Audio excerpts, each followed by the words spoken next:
ओम शांति।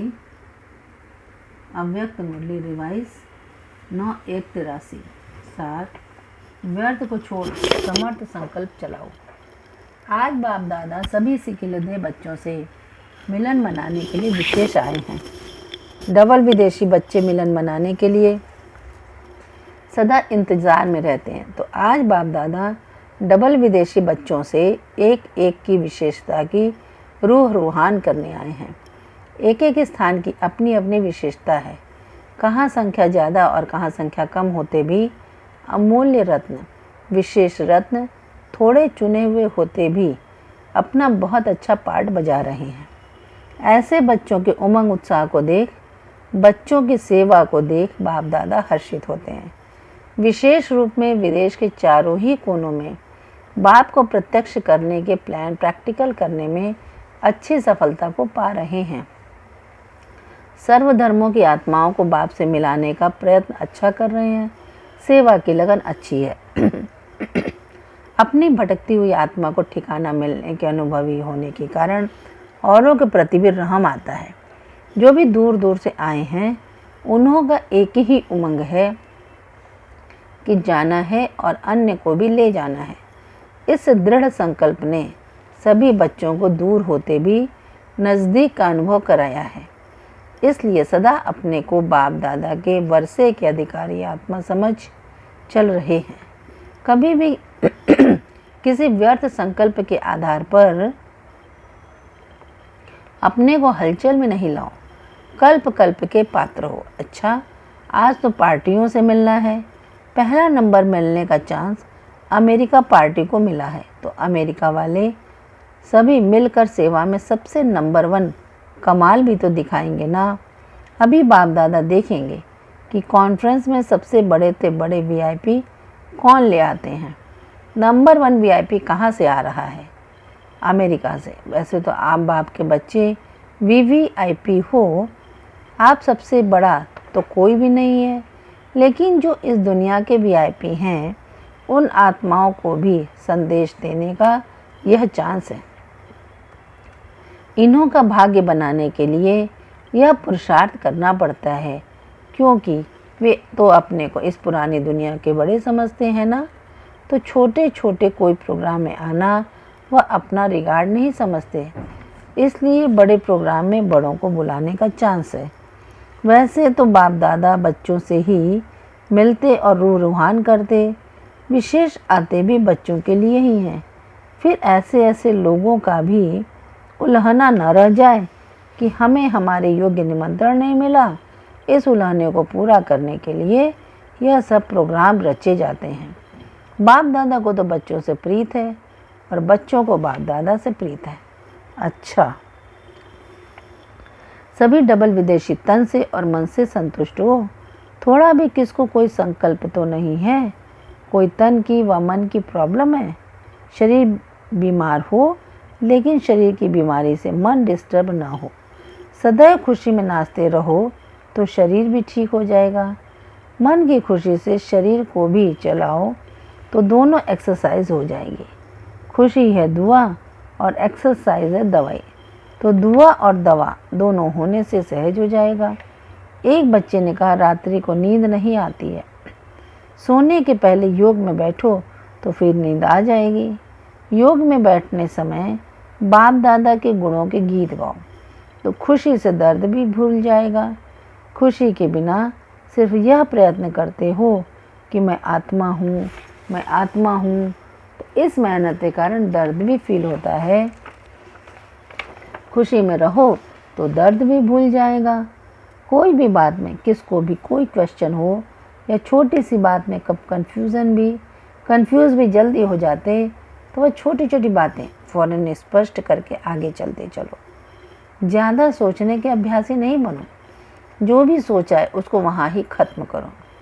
एक सोच के पीछे अनेक सोच चलने से फिर स्थिति और शरीर दोनों पर असर आता है। इसलिए डबल विदेशी बच्चों को सोचने की बात पर डबल अटेंशन देना चाहिए, क्योंकि अकेले रहकर सोचने के नेचुरल अभ्यासी हो तो वह अभ्यास जो पड़ा हुआ है, इसलिए यहाँ भी छोटी छोटी बात पर ज़्यादा सोचते। तो सोचने में टाइम वेस्ट जाता और खुशी भी गायब हो जाती और शरीर पर भी असर आता है। उसके कारण फिर सोच चलता है। इसलिए तन और मन दोनों को सदा खुश रखने के लिए सोचो कम। अगर सोचना ही है तो ज्ञान रत्नों को सोचो। व्यर्थ संकल्प की भेंट में समर्थ संकल्प इस बात का होता है। मानो अपनी स्थिति व योग के लिए व्यर्थ संकल्प चलता है कि मेरा पाठ तो इतना दिखाई नहीं देता, योग लगता नहीं, अशरीरी होते नहीं। यह है व्यर्थ संकल्प। उनकी भेंट में समर्थ संकल्प करो। याद तो मेरा स्वधर्म है। बच्चे का धर्म ही है बाप को याद करना। क्यों नहीं होगा? जरूर होगा। मैं योगी नहीं तो और कौन बनेगा? मैं ही कल्प कल्प का सहज योगी हूँ। तो व्यर्थ के बजाय इस प्रकार के समर्थ संकल्प चलाओ। मेरा शरीर चल नहीं सकता, व्यर्थ संकल्प नहीं चलाओ। इसके बजाय समर्थ संकल्प यह है कि इसी अंतिम जन्म में बाप ने हमको अपना बनाया है। कमाल है बलिहारी इस अंतिम शरीर की, जो इस पुराने शरीर द्वारा जन्म जन्म का वर्षा ले लिया। दिल शिकस्त के संकल्प नहीं करो, लेकिन खुशी के संकल्प करो। वह मेरा पुराना शरीर जिसने बाप से मिलाने के निमित्त बनाया, वह कर चलाओ। जैसे घोड़े को प्यार से हाथ से चलाते हैं तो घोड़ा बहुत अच्छा चलता है। अगर घोड़े को बार बार चाबुक लगाएंगे तो और ही तंग करेगा। यह शरीर भी आपका है। इनको बार बार ऐसे नहीं कहो कि यह पुराना बेकार शरीर है। यह कहना जैसे चाबुक लगाते हो। खुशी खुशी से इसकी बलिहारी गाते आगे चलाते रहो। फिर यह पुराना शरीर कभी डिस्टर्ब नहीं करेगा, बहुत सहयोग देगा। कोई ने कहा प्रॉमिस भी करके जाते हैं, फिर भी माया आ जाती है। माया से घबराते क्यों हो? माया आती है आपको पाठ पढ़ाने लिए।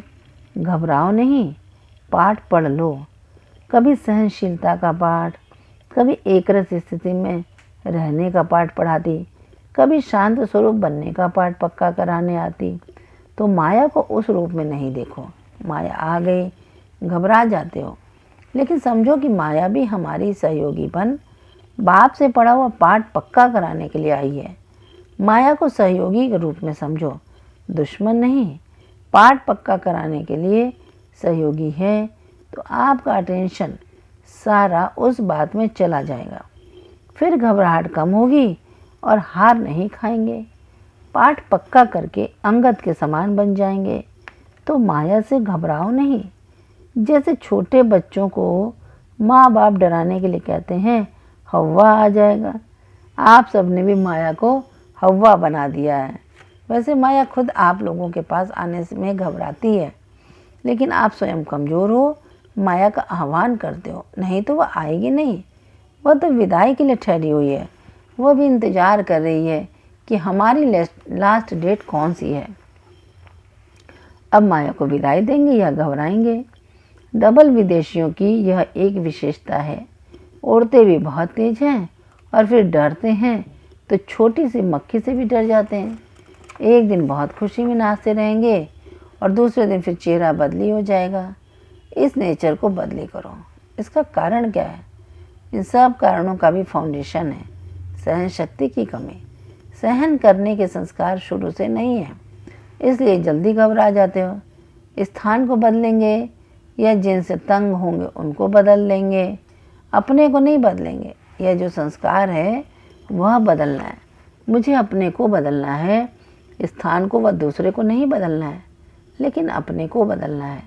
यह ज़्यादा स्मृति में रखो, समझा? अब विदेशी से स्वदेशी संस्कार बना लो। सहनशीलता का अवतार बन जाओ। जिसको आप लोग कहते हो अपने को एडजस्ट करना है, किनारा नहीं करना है, छोड़ना नहीं है। हंस और बगले की बात अलग है, उन्हों की आपस में खिटखिट है। वह भी जहाँ तक हो सके उसके प्रति शुभ भावना से ट्रायल करना अपना फ़र्ज़ है। कई ऐसे भी मिसाल हुए हैं जो बिल्कुल एंटी थे, लेकिन शुभ भावना से निमित्त बनने वाले से भी आगे जा रहे हैं।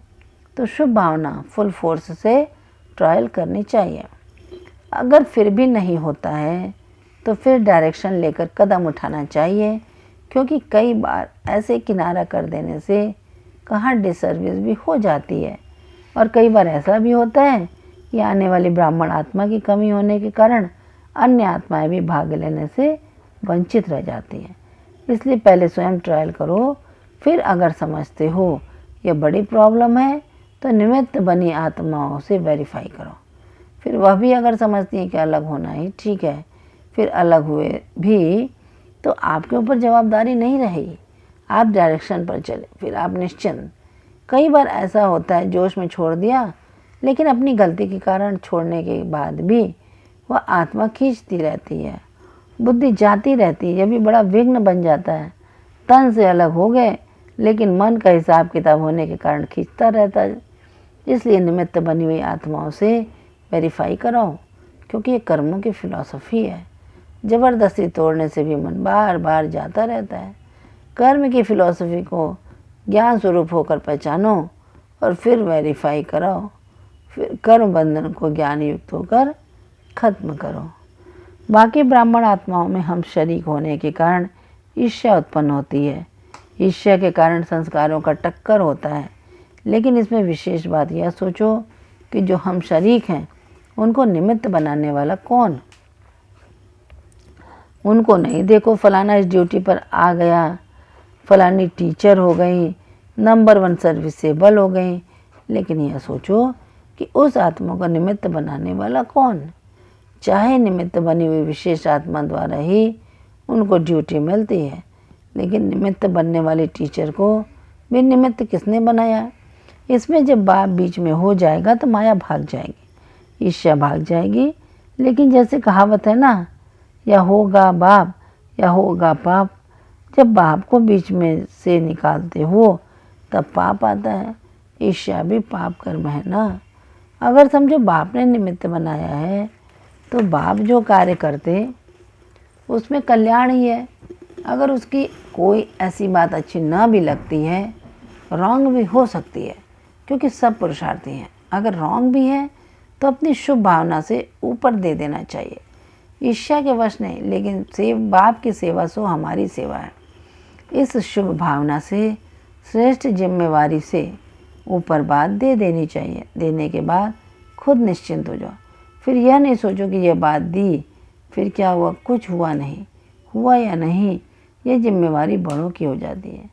आपने शुभ भावना से दी, आपका काम है अपने को खाली करना। अगर देखते हो बड़ों के ख्याल में बात नहीं आई तो भल दोबारा लिखो, लेकिन सेवा की भावना से। अगर निमित्त बने हुए कहते हैं कि इस बात को छोड़ दो तो अपना संकल्प और समय व्यर्थ नहीं गंवाओ। ईर्ष्या नहीं करो, लेकिन किसका कार्य है, किसने निमित्त बनाया है उसको याद करो। किस विशेषता के कारण उनको विशेष बनाया गया है, वह विशेषता अपने में धारण करो तो रेस हो जाएगी, न कि रीस। समझा। अपसेट कभी नहीं होना चाहिए। जिसने कुछ कहा उनसे ही पूछना चाहिए कि आपने किस भाव से कहा। अगर वह स्पष्ट नहीं कर दे तो निमित्त बने हुए से पूछो कि इसमें मेरी गलती क्या है। अगर ऊपर से वेरीफाई हो गया आपकी गलती नहीं है तो आप निश्चिंत हो जाओ। एक बात सभी को समझनी चाहिए कि ब्राह्मण आत्मा द्वारा यहाँ भी हिसाब किताब चुकतू होना है। धर्मराजपुरी से बचने के लिए ब्राह्मण कहाँ न कहाँ निमित्त बन जाते हैं। तो घबराओ नहीं कि यह ब्राह्मण परिवार में क्या होता है। ब्राह्मणों का हिसाब किताब ब्राह्मणों द्वारा ही चुकतू होना है, तो यह चुकतू हो रहा है, इसी खुशी में रहो। हिसाब किताब चुकतू हुआ और तरक्की ही तरक्की हुई। अभी एक वायदा करो कि छोटी छोटी बात में कंफ्यूज नहीं होंगे, प्रॉब्लम नहीं बनेंगे, लेकिन प्रॉब्लम को हल करने वाले बनेंगे। समझा।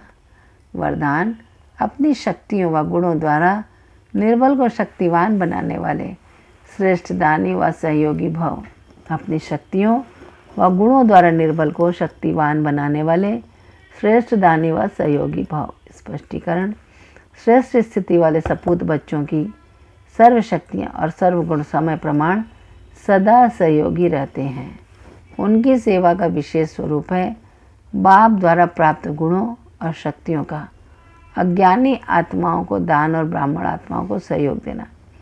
निर्बल को शक्तिमान बनाना, यही श्रेष्ठ दान व सहयोग है। जैसे वाणी द्वारा व मनसा द्वारा सेवा करते हो, ऐसे प्राप्त हुए गुणों और शक्तियों का सहयोग अन्य आत्माओं को दो, प्राप्ति कराओ। स्लोगन: जो दृढ़ निश्चय से भाग्य को निश्चित कर देते हैं वही सदा निश्चिंत रहते हैं। जो दृढ़ निश्चय से भाग्य को निश्चित कर देते हैं वही सदा निश्चिंत रहते हैं। अच्छा, ओम शांति।